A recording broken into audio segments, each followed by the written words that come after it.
Hello guys, this is Richard Breeze TV and welcome back to my channel. Before we start the devotional guys, I'd like to shout out the Father Preserve channel na nagpunta rito at nag-join sa devotional. Shout out ang gato sa Dido Artes, Johnny Abiden, Daryl PS, Ben Lawrence Chonko, Jerry Abo, Kids Las Marias, Jans TV, Michael Aburita, Connie Vlog, SSC TV of Korea, Heart Ponsalan, Mark Anthony Pamisa, Eliza Miharis, Kimberly Rimando, Clarice Silado, Princess Cosi, Shane Pindon, Jonalyn Milcar, Ashley Torimucha, Francis Canoy, Andolin Padiranga, Angeline Mangiran, Anisli Wait Gloria, Lorilyn Asingwa, Gretchen Marie Tresia, Maridil Kababasa, Christian Gasa, Luvila Yobo, Wincy Java, Ryan Abersaga, Francis J. Canoy, Albi Haralbi, Vance Piligas, Bon Anthony Balmoria, Jan Alvarida, Dylan Pinatakan, Rayan Bersaga, Crystal Claire, Provincial Solis, Ria Bidad,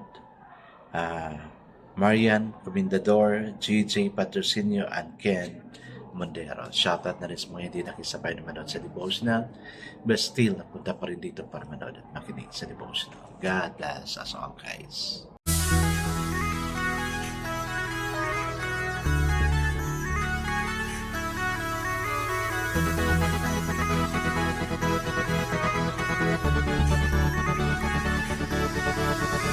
Rich TV, when you heard it, number one is on the top.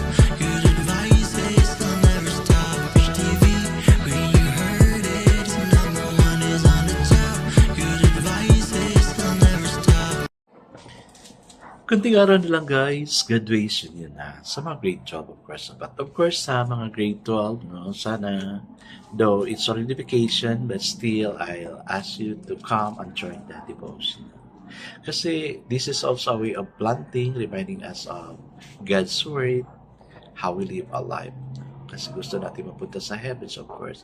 We have to plant something, we have to do something in order for us to go to heaven. Hey guys, let's proceed to our devotion. Let's open the Bible to Luke chapter 23, verse 46. Isa lang din, no?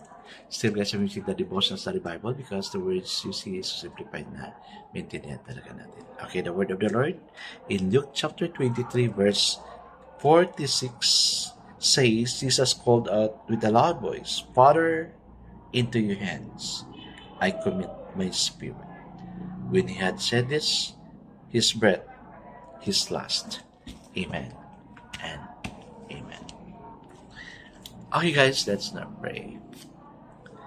Father, when people died, they seldom say, or I do not know, if particularly when they're already in the panting stage, so Lord God, they would say, Father, and to thy hand I commend my spirit. The way Jesus did the cross. Ngayon pa lang, O God, we will say, Father, into thy hand we will commend our spirit.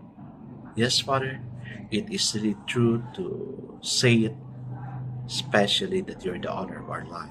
We don't own it, O God. We're so sorry for how we mismanage our life. But thank you for correcting us. Thank you for loving us so, despite us being a sinner. Thank you, Jesus. Amen and amen. The focus verse we have for this evening, guys, is of course yung isa lang na verse na binasa natin. No? It's in Luke chapter 23, verse 46, and it says, when Jesus had cried out with a loud voice, he said, Father, into your hands I commit my spirit. So the title of our devotion for this evening, guys, is Unreserved Trust. The final word from the cross is a quotation from Psalms 31:5.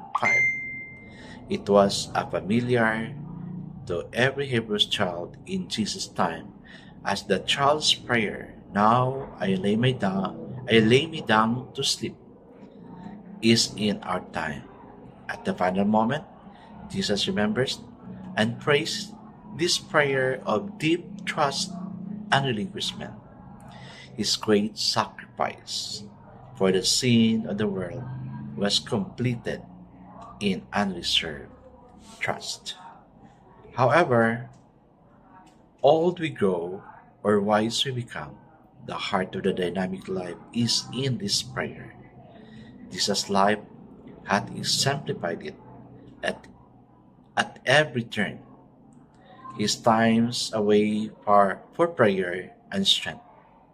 His trust in God for its moment's decision, and his relinquishment in the Garden of Gethsemane were all expression of the essence of this prayer. As he lived, so now he died. Jesus was not afraid. With childlike trust, he affirmed the embrace of the everlasting arm of the Father. The final prayer could mean the difference between frustration and victorious living for us today. If we could pray it without reservation, it would take the strain out of the duties, tasks, relationship, and worries we must go through today. God is in control. He is working His purposes out. Do you believe that today? Amen. Yes, ako, no, I am praying for something and I really do believe and I put my trust in God and put all my hope in God that this thing I'm asking from God would happen today. And I'm so excited. That's why I said, Lord, thank you. Grabe yung pasalamat ko na talaga sa Kanya kagabi. Kasi I'm so excited of the gift na ibibigay niya sa akin. No? Kasi I remember during my spiritual birthday, March 28, God is really moving. He always do miracles in my life. Kaya excited ako. Ngayon niya ibibigay in advance. O, di ba? Or, yun, kung ano man yung hinihingi natin. Kaya, siguro, because of the guilt feeling we have, takot tayong mamatay. Because probably hindi mo na-confess yung kasalanan mo. Unlike God na sinabi nila, very confidently, it is finished. So yun, tayo, masabi kaya natin yan, it is finished. I guess let's now pray.